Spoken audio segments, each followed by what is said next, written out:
In the small, secluded town of Bellbrook, nestled deep within the mist-shrouded woods, there lived a legend that sent shivers down the spines of its inhabitants.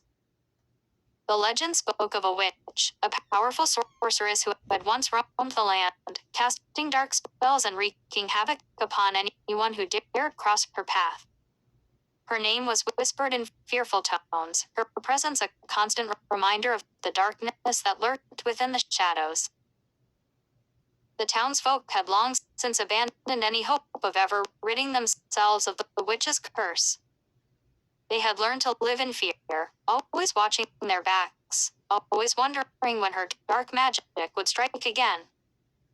Children were warned to stay indoors after dark, and the adults would huddle together in their homes, praying for protection from the wicked sorceress.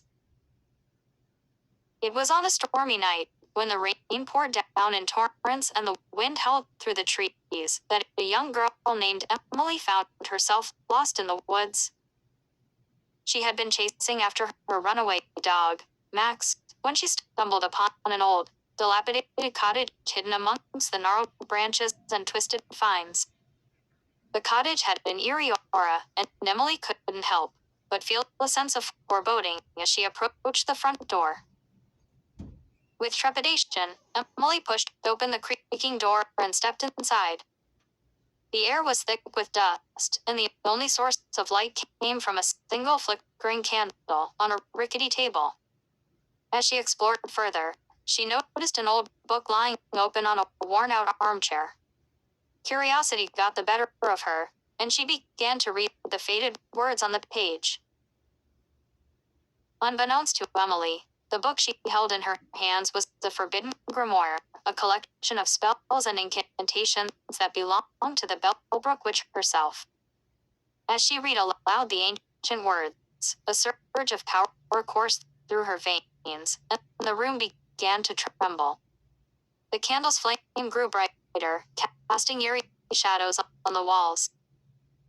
Suddenly, a figure emerged from the darkness. It was the Bellbrook Witch, her eyes gleaming with malevolence. She towered over Emily, her voice dripping with venom as she spoke. "You dare to trespass in my domain. You shall pay for your insolence." Emily trembled in fear, but something within her stirred. She refused to be a victim of the witch's curse, and with newfound courage, she confronted the sorceress.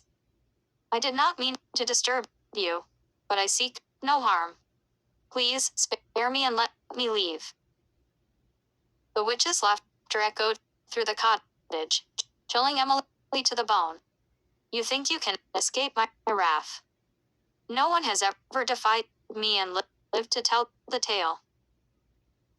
But Emily stood her ground, her voice steady as she pleaded. "I have no ill intentions. I only wish to find my dog and return home. Please, I beg you." The witch's eyes narrowed, and for a moment, it seemed as though she would strike.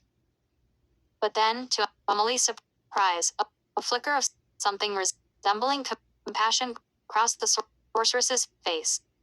"Very well, child. I shall grant you your freedom.